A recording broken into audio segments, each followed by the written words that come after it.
Thank you. Hi, good morning, everyone. I'm Councillor Paul Heinrich. I'm chairing this meeting of the Development Committee of North Norfolk District Council. For those who haven't attended one of these meetings before, the officers who provide and present our reports and offer technical advice sit either side of the top table.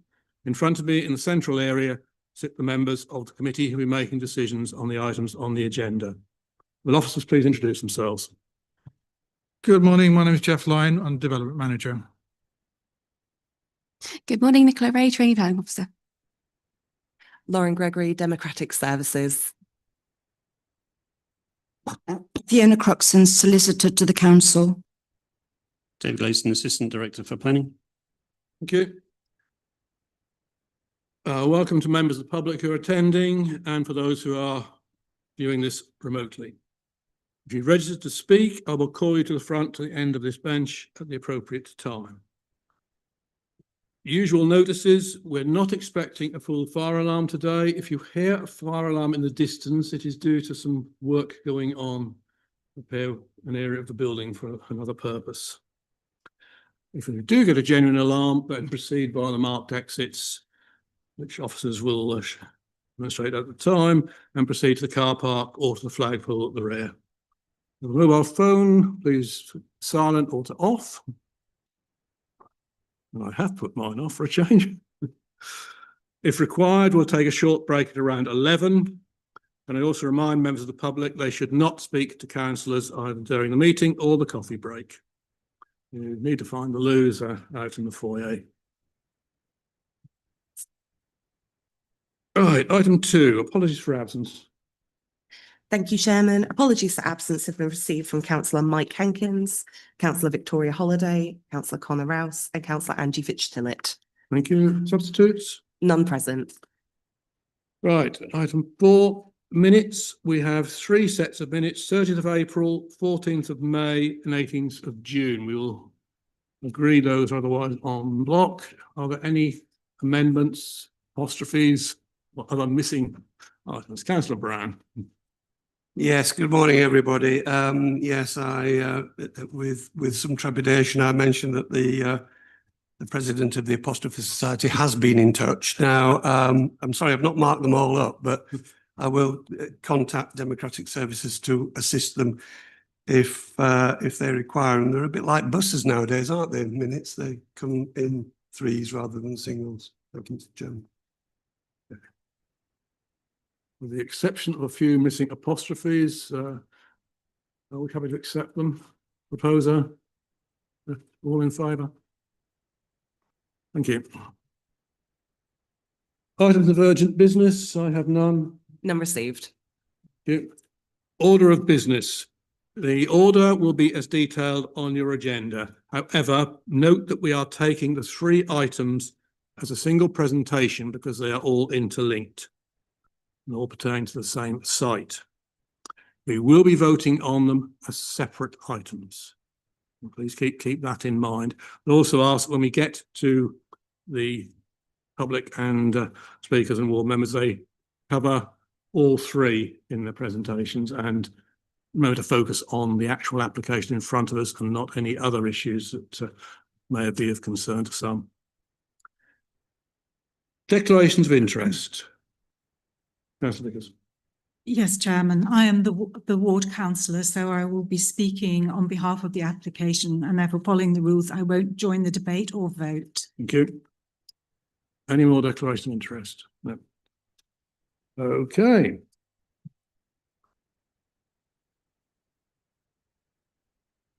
So, Ray, if you'd like to present, please. Thank you, Mr. Chairman. Good morning, members.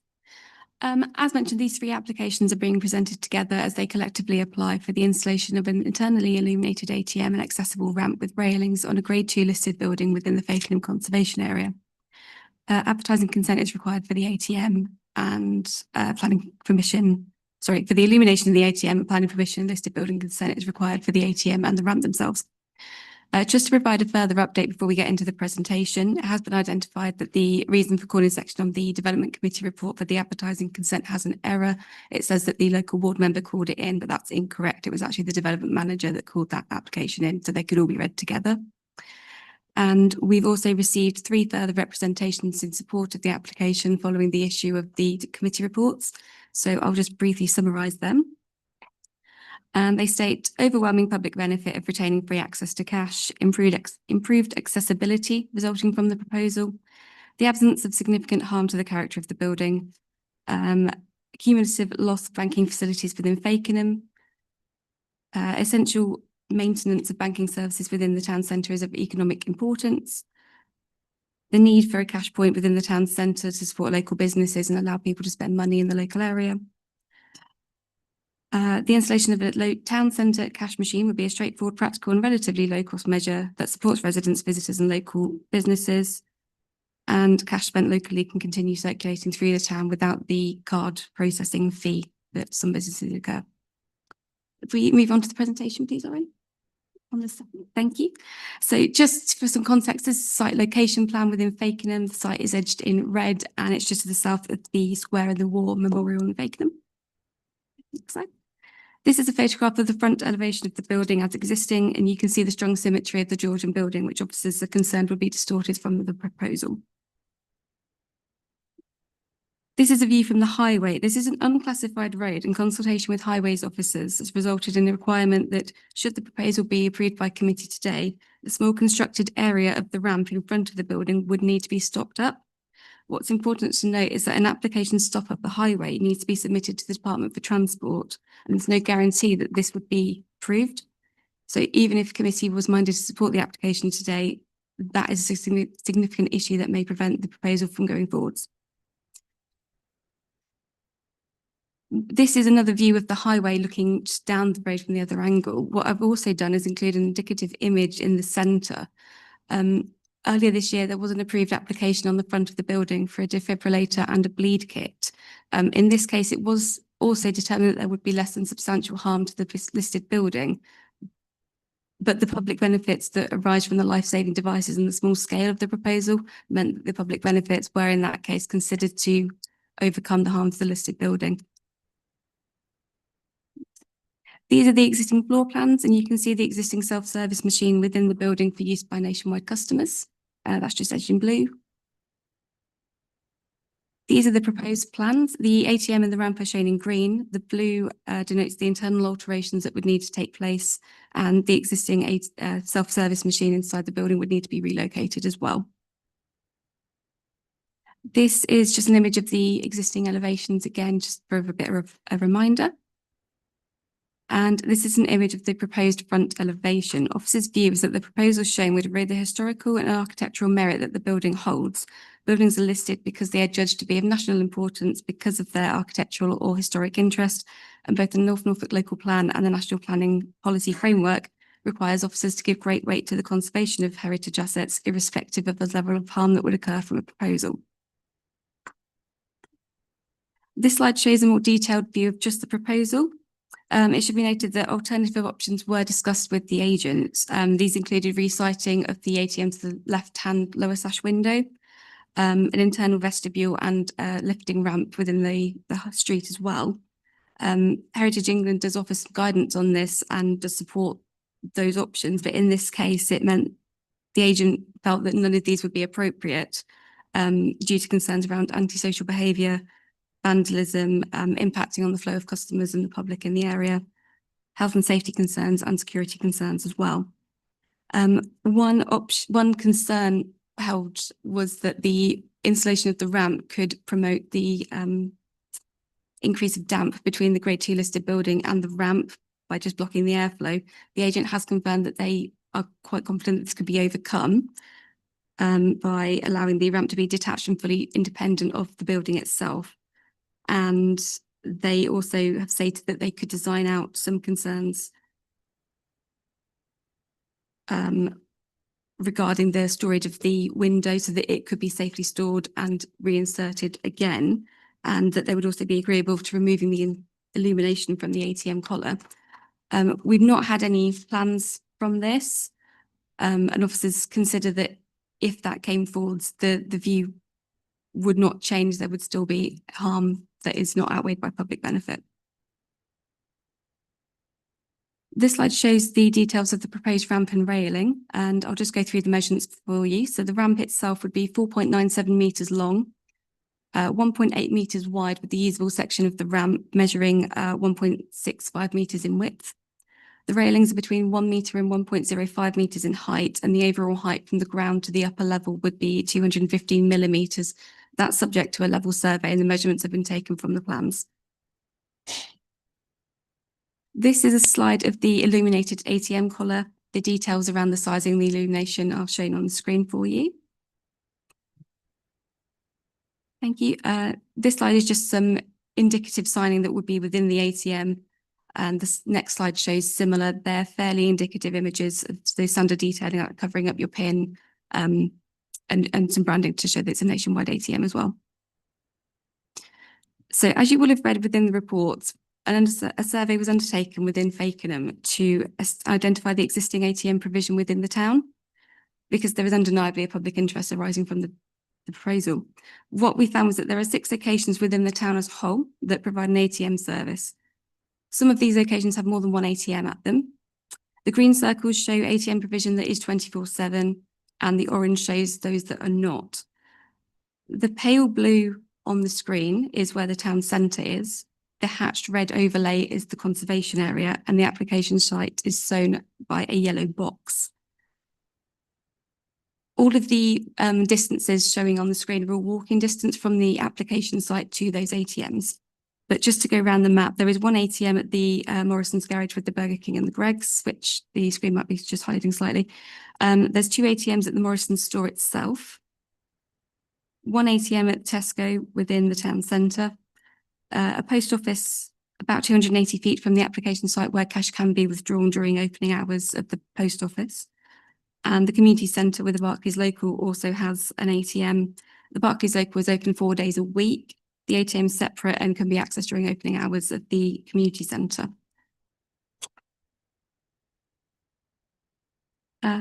Finally, sorry, Lauren, thank you. There's an ATM at the Shell garage 2 miles from the application site as well. The main issues of concern are the proposal's impact on heritage assets. Officers have formed a view that the proposal would result in harm that is not outweighed by public benefits. The highway concern, as mentioned, would be subject to a stopping up order, and there's no guarantee that this would be approved. And the policy states that proposals for retail and other town centre development would be supported, provided that the development respects the character of the town centre, including its special architectural and historical merit. Officers' view is that the proposal would not be compliant with this policy, as the proposal would result in harm to 2 designated heritage assets. Refusal is therefore recommended, and I'll go through each application's refusal reasons separately. So for the planning permission, refusal was recommended on the 3 grounds shown on the screen. Policy ENV 7, protecting and enhancing the historic environment. Policy ENV 8, high quality design. And policy E4, retail and town centre development. For the advertising consent, the application is considered to be contrary to policy ENV 7 again, and policy E5, signage and shop fronts. And the listed building consent is considered to be contrary to policy ENV 7. Thank you. Thank you. Very clear and concise, and some useful mapping there. We now move to speakers. I have no official town of Paris speaker. I have no objecting speaker. I have 1 supporting speaker, Mr. Rocket. In front. You will have 9 minutes as there are 3 applications. Thank you.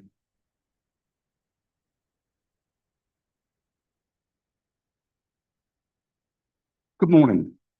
My name is Jim Rocket, and although I'm a Fakenham Town Councillor, because we've not had a meeting since this application was called in, I think it's appropriate that I address you today as a member of the public. I urge you to support this application and the associated applications for an external ATM in the nationwide building in Fakenham. Until recently, there were 4 external 24-hour ATMs in Fakenham Town Centre. Currently, there are none. There is only 1 24 ATM in the town, and that is at Tesco, some way from the town centre. Fakenham Town Centre is dying. A recently closed greengrocers is about to reopen as yet another Barber's. Even charity shops are closing. I'm not claiming an ATM would be the panacea for the town centre decline, but it most certainly would be well used, and people coming into the town centre can only be a good thing. It's what we need. We have a vibrant Thursday market, which brings people into the town. A recently formed group of retailers known as Shop Fakenham are actively promoting Fakenham.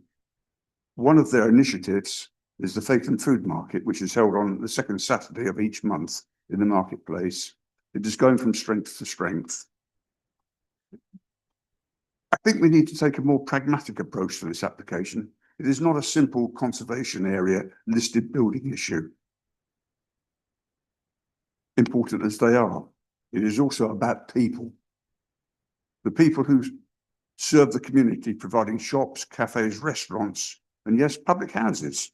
And of course, the essential ingredient, the people who support these facilities, spending money. I would say to the planning and conservation officers, please consider my words and find a way to work positively with the applicant to restore a much needed amenity in Fakenham Town Centre as quickly as possible. It can only be good for the long-term future of Fakenham. Access to cash is vital for vulnerable and older people. It is essential for all of us, including traders, market stall holders and visitors. An external 24-hour town centre ATM will provide an inclusive service. We need access to cash. A cashless society is unthinkable. Cash is king. Please support this application. Thank you very much for your time listening to me. Thank you. Councillor Vickers, you have up to 15 minutes if you wish. Promise not to detain you that long. I apologise. I've got a sore throat, so my voice is more hoarse and high-pitched than it usually is. And I just want a clarification. I wrote to Officer Ray and called this in and filled the call-in form, but I'm very happy for the development manager has called it in as well. So I've called this application into committee with the support of the Town Council, local businesses in the organisation Shop Fakenham, Active Fakenham that does so much to promote Fakenham, many residents and my fellow ward councillor, Councillor Punchard. This application I recognise is finely balanced between perceived heritage harm and public and economic benefit to Fakenham. Not just Fakenham, it's the surrounding villages as well that rely on Fakenham as a hub. So we're talking about the Snorings, Sculthorpe, the Raynhams, Walsingham, Great Ryborough, to name just a few. We're a large growth town, so at the north of the town, there's a potential for 900 new houses. I believe that we need to promote our town centre. And I also believe that if you take services that people want and need away from town centres, you take people away from town centres, and with the people goes the economic well-being and vitality of the town. All over the UK, town centres and high streets are failing. But here I have to slightly disagree with Mr. Rockett, because over the past few years, Fakenham has enjoyed a bit of a renaissance. I'd like to think that's down to my election, but I have to admit that it's largely due to the enterprising independent businesses that have set up shops in the area. They're springing up all around: a woolen craft shop, a hat shop, jewellers, a health food store and upholsterer that not only sell their wares but teach their craft. Many of these small businesses tell me that they deal in cash and they actively want the ATM, and they've asked me to support this application. An application for an ATM in Fakenham at this location has failed before, but that was at a time when we had 5 banks in Fakenham. HSBC, Barclays and NatWest closed in 2023 and Lloyds last year. Now we only have cash accessible in the town centre at Tesco's and the community centre when it's open, both an uphill walk from the very market square. And in the case of the community centre, a really steep uphill walk, not easily accessible for the elderly and disabled. And such is the demand for cash that the supermarket cash points often run out at weekends, as I've found out myself. And supermarkets no longer do the cashback arrangement where you could spend over £5 and get some money back. So this is absolutely essential for the town centre.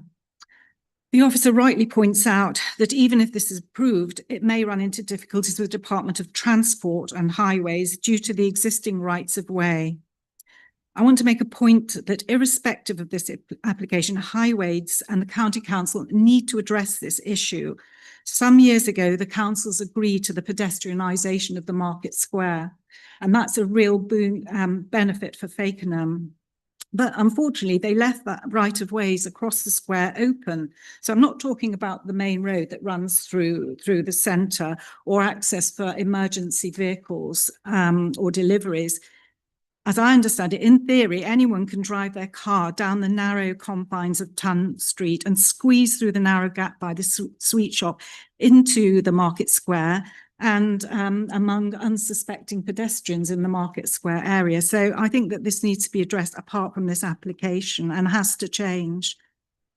I'm not insensitive to the heritage and conservation concerns. I have the highest respect for our conservation team. Some people have suggested in Fakenham that they're being obstructive. I disagree. Their care and concerns are genuine, but in this case, I believe overcautious. Will the ATM and ramp make a beautiful Georgian building more beautiful? Clearly no, but it will be a temporary measure. Nationwide have agreed to store the window carefully, and should they leave, Nationwide leave the Market Square, it can be restored and the facade can be restored and the ramp removed. We've heard that the damp problems can be addressed by moving the ramp slightly away from the front of the building. My view is the economic and public benefits of access to cash outweigh the temporary impact on the building and the vista of the Market Square. I hope that you'll agree with me and support this application. Thank you. Thank you, Councillor. Councillor Cushing, is neighbouring ward member. Thank you, Mr. Chair, and thank you for giving me the opportunity to address the committee today. Yes, I'm here in terms of supporting the application to or the desire to place the ATM outside the Nationwide building. I do think this is an instance where the need to support the town and its economy must triumph over a planning requirement for what I believe is actually a fairly minor change to a building. It's hardly a major disfigurement. It's also actually the photos I don't think necessarily give it justice because it actually is fairly well tucked away in the corner of the marketplace. So I don't think of that. And I think also perhaps no consideration could be given to if Nationwide ever left the building, what might be done in terms of restoring it to its original order. But to reiterate the comments made by Mr. Rockett and by Councillor Vickers, there is a desperate need for cash machines in the centre of the town. I was reviewing the new documentation for the new local plan in there, and if those figures are to be believed, Fakenham is the second largest town in North Norfolk, yet poorly really poor provision now for cash. As has been explained, 3 years ago, we had 4 high street banks there. They've all gone now, and Nationwide is the only one left. And I would emphasise the absolute importance of supporting Nationwide in this. A lot of people I know, and I've got family members as well, transferred accounts to Nationwide so that they could actually go in there and speak to human beings because they're incapable of using the internet, and you can't obviously ever phone a bank for love and money these days. If Nationwide to go from town centre, it would have a devastating effect on our local economy. So I do think it really is incumbent upon this council to do all that we can to support them and to encourage them to stay in the centre. And they've given a commitment so far to stay there to 2020. We hope it will stay long after that.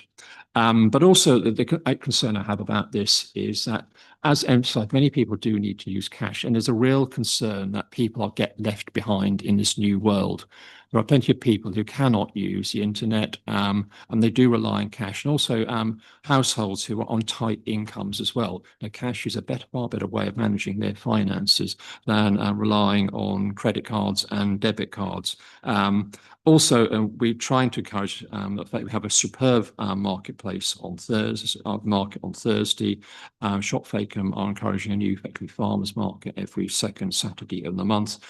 People want to go to cash, get money out of the hole in the wall, and go around and spend it as well in terms of that. Also, I mean, it's not just, I'm speaking on behalf of Fakenham residents. There are about 25 parishes around Fakenham that view Fakenham as their town where they go to shop. So lots of people going into the town, and we want to do all we can to encourage and the regeneration of the town itself. We've had all those banks that have left there, they're in key buildings around the marketplace. And if they're not filled up soon, then they're going to start looking derelict. We have some new companies going in there, and we want to do everything we can to incentivize people to come in there and have easy access to either spend by card or spend by cash. So I really do believe that the public good for approving this application far exceeds any planning requirement we've got. Thank you, Mr. Chairman. Thank you, Councillor Cushing. Okay, just a couple of questions. I presume there is a cash point in the existing building inside, and that would remain regardless. Yes, there's a self-service machine inside, but I believe that is only for nationwide customers at the moment. Right, thank you. Could we have the map up again, please, Lauren? Thank you. Okay, members. Councillor Beattie and Councillor Brown. Sorry, not Beattie, but Councillor McDonald. I was looking the wrong way. Yeah, I guess I could see Councillor Beattie looking at me as well. I caught your eye first. Thank you, Chair. Councillor McDonald. Can you please clarify, if it goes ahead and we say yes, and that ramp goes in, then you said highways would say no anyway. Is that correct?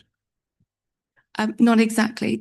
The application to stop up the highway would go to the Department for Transport. It doesn't involve the highways team themselves. The decisions made by the Department for Transport. If I just bring up the comments, I can explain it in a bit more detail.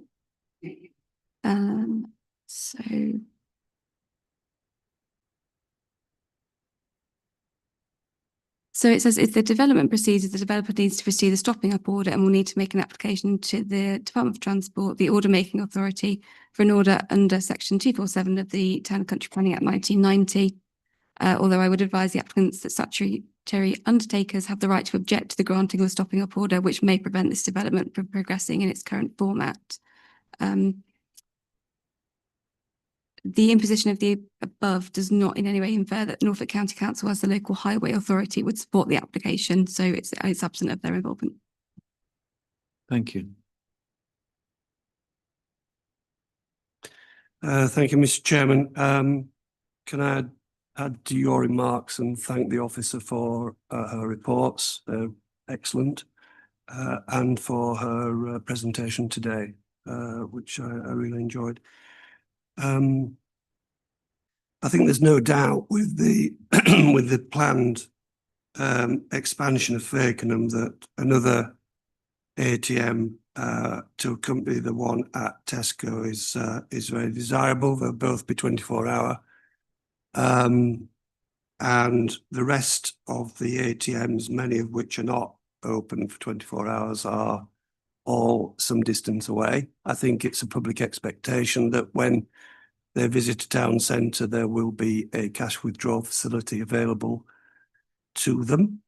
And many visitors to the town, both for the racing calendar, which I don't think got a mention, but the market did, who are not conversant with the location of ATMs, would probably expect a local facility on their doorstep as they shop. So there's an undoubted public benefit there, which I think is a material consideration in the planning balance, a legitimate one.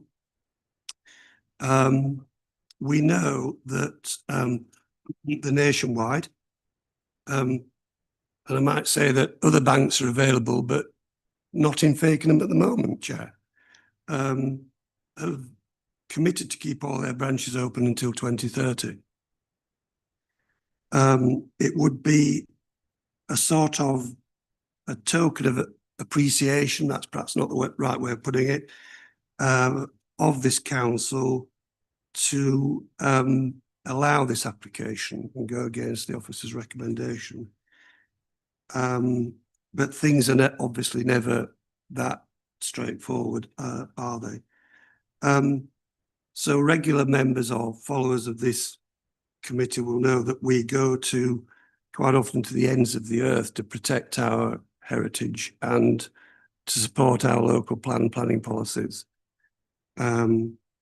accordingly. And we frequently refuse applications on that basis. But as the officer has said on page 39, this is a contest a la David against Goliath between consumer convenience and conservation protection.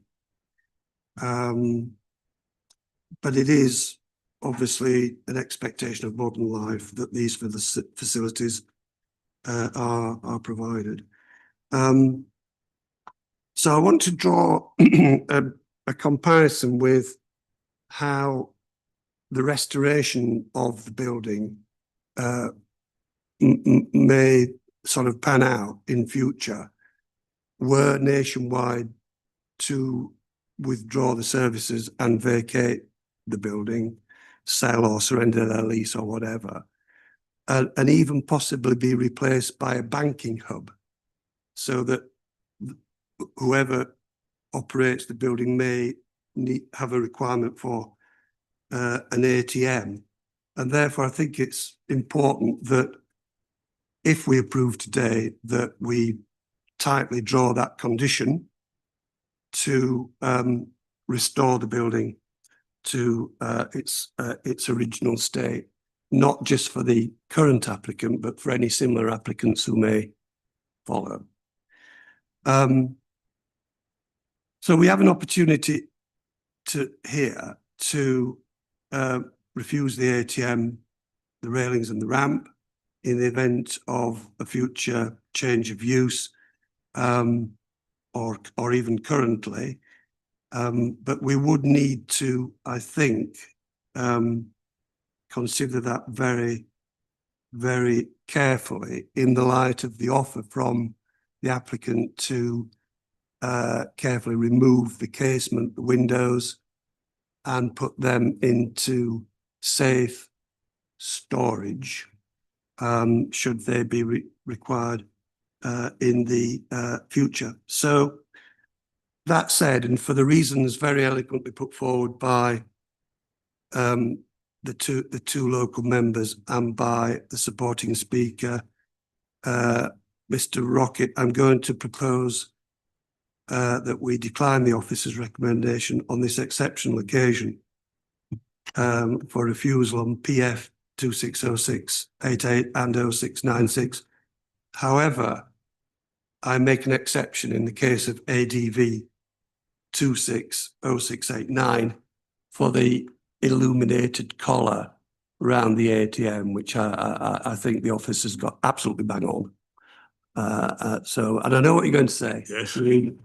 Before you say it, Procedure. we obviously need to vote on the officer's recommendation first, and then no doubt, Chair, you'll invite me back We might. for an encore. We've been to ask you. here many times. Yeah, yes, you may. Yeah, these things are never a given, are they?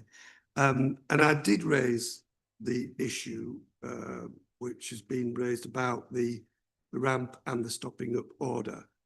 And it's still a little bit murky, to be honest, because I thought back in the day when I was a lad learning the law, you used to bring these matters to the magistrates' court, and they dealt strangely rather than the civil courts to deal with stopping up orders. But I'm told by prominent officer or with prominent officer advice that it's within our gift to apply under section 247 of the Town and Country Planning Act to apply just for a stopping up order of the area underneath the ramp rather than the whole access. I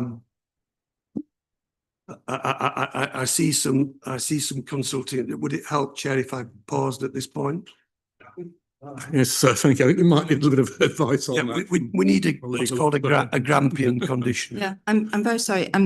You pursue section 247 as long as the area you want stopped up is within the red line boundary, development boundary area. That may be an issue here. Can we just resolve? So in other words, here, there's a decision to be made whether it's a full fat stopping up order for the entire width, which would then cover the area within, or whether we're just being a more selective stopping up order purely, but notwithstanding that, the Department of Transport still have to be involved.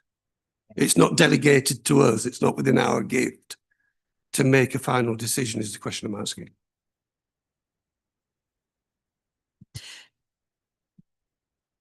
As long, okay, you can pursue section 247 of the Town and Country Planning Act, and this council can do that under administrative order as long, in order to carry out the development. And to do that, if you wanted to just deal with the ramp area and the stopping up of the highway over where the ramp is proposed, that's fine. But as I understand it, the ramp area is not within the red line boundary plan. So you could not pursue section 247 in these circumstances.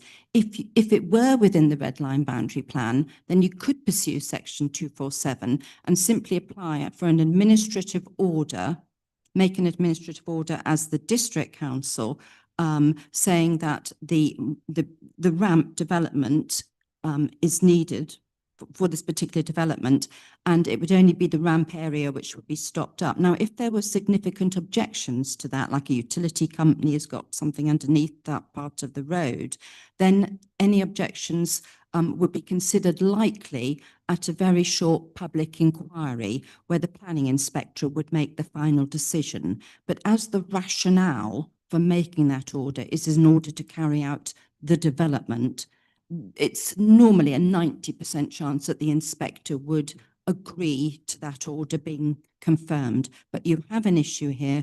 It's not within the red line boundary plan, I'm told. Yeah, because my concern, Chair, would be that if this didn't go according to plan, what would be the end product here with this application? Presumably the application would fall away. It would, if we were minded to approve it today, but the stopping up order wasn't deliverable for whatever reason, then we'd be effectively quashing the decision, would we? You wouldn't necessarily be quashing the decision. You just have a planning permission that was incapable of being implemented because they can't deliver the ramp to provide the access to the ATM. That's good. Finally, Mr. Chairman, it will not have escaped people's notice in Fakenham that although we're being very protective and cautious about dealing with the heritage aspects of this application and protecting our conservation assets in Fakenham, I don't think it's incorrect to say that we don't always treat other grade 2 listed building sites in Fakenham with the same care and attention, and I will leave it at that. That of course is not relevant to this application. Councillor Kim Toy, then Councillor Patterson. Morning, everybody. First, I've got a few questions. Presumably the person that or organisation that owns the building is quite happy with this to go ahead, because I guess Nationwide lease the building. And I guess that any other location options have been investigated, but they wouldn't necessarily be free access to cash. Is there any indication that it's needed? Well, I think probably yes, because they used to have 4. We are now into 2026, and I think we need to stay with the times and not limit the amount of ATMs because it's a heritage building.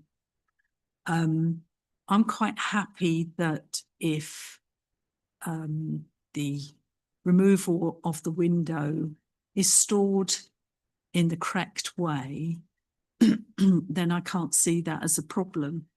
The only other question I've got is is there any turning room on the ramp? Because if you've got somebody in a wheelchair, they could go up, but can they turn? Is there enough width there for them to turn? Otherwise, it's not fully accessible. And do we need a ramp? Why is a ramp needed? Is that because of the window height, the window from the ground? Okay. So those are my questions, but I think I came into the room after reading this, thinking, not too sure it is a nice building and it's got that natural sort of square, but I think looking at it balanced, I think an ATM, if it's done the right way, I will be supporting it. Thank you. Thank you. Councillor Patterson. Thank you, Chair. Thank you, Officer, for your report. All the ATMs you showed around Fakenham, are they all free to withdraw from? Yes. And would this one be free to withdraw from? So far as I know, yes. Yeah, okay. I think it'd be pretty normal to see an ATM on the high street, and I think I agree with Councillor Vickers' comments about it, given the benefit it will bring. I think probably just being a bit overcautious here by not allowing it. So that's my thoughts on it. Thank you. Thank you. Jeff. Yeah, I'm just kind of sensing the mood in the room. I mean, when I came to review these applications, I must admit I was kind of going through a similar thought process to what you're all going through now, in terms of thinking, well, why would we want to try and stop an ATM in a town centre? Because we know they're all declining and they're all being taken away in other places. And the officer has sort of worked hard with the applicant to try and find a solution that's the least harmful in terms of heritage impact to the building. Because what we're talking about here is a balance between the public benefits of an ATM versus the heritage harm of the intrusion of the ATM and the ramp and the advert. So it's kind of trying to find that balance here. We've considered it very carefully in coming to the recommendation that we have. We thought about the idea of, and the applicant has said they'll store the window that they take out of the building in the basement, but from experience we know that doesn't always work out that way. It starts off with a good intention, but windows go missing or they get lost, as has happened in the past. And then you've lost a bit of that heritage asset. So the key part of this building is the balance and the symmetry of that Georgian facade. So it's about, if you were to grant permission, how would you guarantee that the ramp is removed or the ATM is removed when it's no longer required, and that window goes back in? Because actually, if you can do that, you can lessen the amount of heritage harm. But there is a risk that you'd have an ATM for a temporary period, and all we know at the minute is that Nationwide has said nationally they'll keep all their branches open until 2030. There's no guarantee that this will last beyond that. As we said in the report, we're looking here about 3.5 years as a minimum guaranteed period. Beyond that, we don't know. So it could be a temporary benefit that could result in permanent harm or damage to the listed building. So that's why we've recommended the way we've done. But it's for you as a committee to make that call. You might want to suggest ways to ensure or guarantee that if the cash machine is no longer required, that it's reinstated back to how it is now. But I'll leave it at that. I appreciate it's not an easy one. That's why it's a committee. Thank you. Councillor Patterson. Thank you, Chair.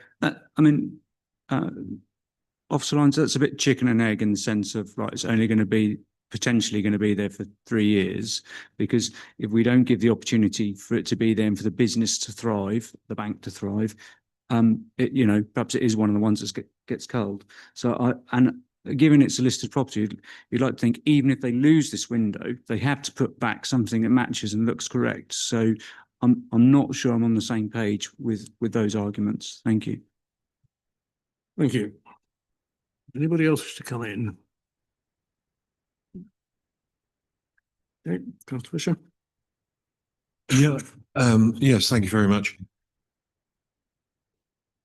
I couldn't actually see the dimensions on the ramp, and I think Councillor Toy asked the question, was this accessible by anybody without the ramp?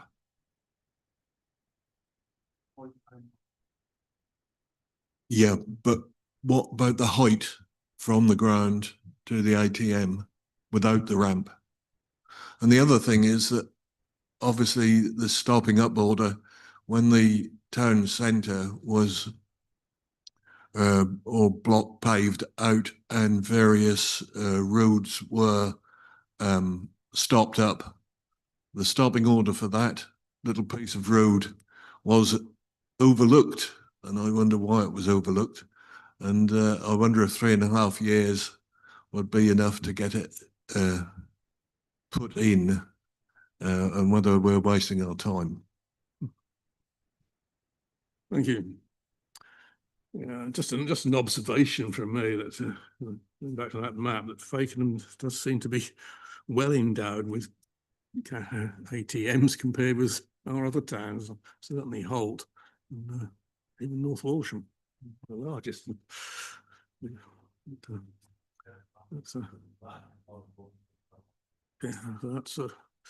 think that is a possible consideration. I understand where the local members are coming from. Okay, anybody else wish to speak? Does anybody wish to propose and second the recommendation? Thank you. We'll take them in order. So it's PR 26/0688 main one first. So you are proposing, Councillor Toy. Do we have a seconder? Councillor Fisher, thank you. Okay, Laura, we can. Thank you, Chairman. So just to confirm, we're dealing with the first application and we're a vote for the officer's recommendation is for refusal. Just to clarify. Councillor Beattie? For. Councillor Brown? Against. Councillor Fisher? For. Councillor Heinrich? For. Councillor MacDonald? Against. Councillor Neverway? Councillor Patterson? Against. And Councillor Toy? For. That is 4 votes for and 4 votes against. So we go to the chairman's casting vote. And Chairman, could you please confirm what your casting vote would be? For. The chairman's casting vote is for. The officer's recommendation is carried. Thank you. We now move to the second one, LA 260696, which is the list of building permission. Proposer and seconder, please. Will I just do this from? Thank you. Okay, we need to record a vote on there. Thank you, Chairman. And again, it is with the officer's recommendation in mind. Councillor Beattie? For. Councillor Brown? Against. Councillor Fisher? For. Councillor Heinrich? For. Councillor MacDonald? Against. Councillor Neverway? Councillor Patterson? Against. And Councillor Toy? For. That is 4 votes for, 4 votes against. Chairman, please may you confirm your casting vote? For. Vote is for. The officer's recommendation is carried. And we have the final one, which is really irrelevant at this point. But that's the ADV/26/0689. Again, I need a proposer and second if we do need to vote on this. Okay, Councillor Fisher. And Councillor Toy. Thank you. Councillor Beattie? For. Councillor Brown? For. Councillor Fisher? For. Councillor Heinrich? For. Councillor MacDonald? For. Councillor Neverway? Councillor Patterson? For. And Councillor Toy? For. That is unanimous. 4. Okay, thank you. We now move on then to the next part of the agenda. 11, the development management performance update.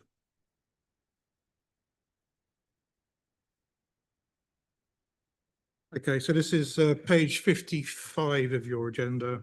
So again, I've got the performance figures in terms of speed and quality for April of this year. So we're maintaining our 24-month average performance for majors and non-majors. So we've been working to try and make sure it's the non-majors where we're a little bit sort of less good than we have perhaps have been in the past. We've been working to try and address that. But again, the quality decisions were, again, as we'll come to later on, we continue to have dismissed appeals as a predominance. Happy to take any questions. And there's also on page 57, the list of section 106 obligations that are currently in process of being drafted. Any questions? So move on to the parts. Okay, so on page 59, we've got the list of appeals processes in terms of written reps and new appeals. We actually have had one decision since we last reported, and that was a proposal for a self-build dwelling in Cramer Road in Bristol, and the appeal for that was dismissed. So again, maintaining our record of defending our decisions. I'm happy to take any questions. On page 63 and 64, there's the list of the covenant enforcement appeals. As I said previously, there's not been a lot of progression from the inspectorate on those matters. So some of those are likely to be appearing on the Antiques Roadshow fairly soon. Yeah, appropriate comment. Certainly, I can see one at the end in Webburn. It's over 2 years old now. They are taking their time. Just Thank you, Chair. Can I ask a question, please? And for no particular reason, but just so take the PF 2503, the replacement of garages with the shipping containers. Just how long would you expect something like that for the inspectorate to determine? Is it, I know you can't put an exact sort of timeline on it, but I'm just thinking about the residents that live with that in their back garden. In an ideal world, there's something called the planning guarantee. So we're supposed to make planning decisions within 26 weeks. And then if someone appeals a decision, they're supposed to get a decision from the inspector within 26 weeks. So the whole process is within a year of submitting, you'll have a decision one way or another. We can see from the dates here, some of the, I mean, to be fair to the inspector, some of the cases they've dealt with relatively quickly, but that's where they've got an abundance of inspectors who are capable of dealing with that type of application. The issue we seem to have is that they don't have many inspectors who seem keen to take on enforcement appeals because they are more complex. So some cases are okay and others are taking a lot longer. Obviously, the appeal you're speaking about, that's probably somewhere in the middle. So I would expect that not to take a particularly long piece of time, but I haven't got a magic ball at the minute. I can't say, yes, you'll definitely get a decision by this. Yeah, 6 months is what the inspector should get a decision out with them at the latest. Councillor Beattie. We've been over 18 months waiting on this Oak Hill at Thornage Road, ENF 240026. That's the shipping containers again, where that's on land that doesn't actually belong to the person concerned. And there's still nothing moved on that. I would presume nothing's been heard whatsoever. Our enforcement team leader has tried to contact the planning inspector on a number of occasions, and how should I put it politely, they've been told to go away, I think is probably the best way.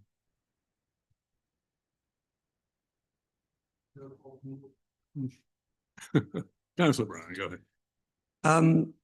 Given the drive by the current government to nationalise planning, is there any expectation that they may actually set up a sort of a gateway committee scheme to determine how planning applications should be dealt with, and to mandate that more are dealt with by written reps rather than hearings or inquiries, or is there no sign of that happening? So I'm just thinking that if they're trying to make the planning process slicker at every stage of the planning process, they might this might be the next target of the new Prime Minister. Couldn't possibly comment personally. I'll answer that one. Answer came there none, as you quite often read in private eye. Okay, any further questions? Right, we have no business that requires us to go into private session. So therefore, meeting is closed at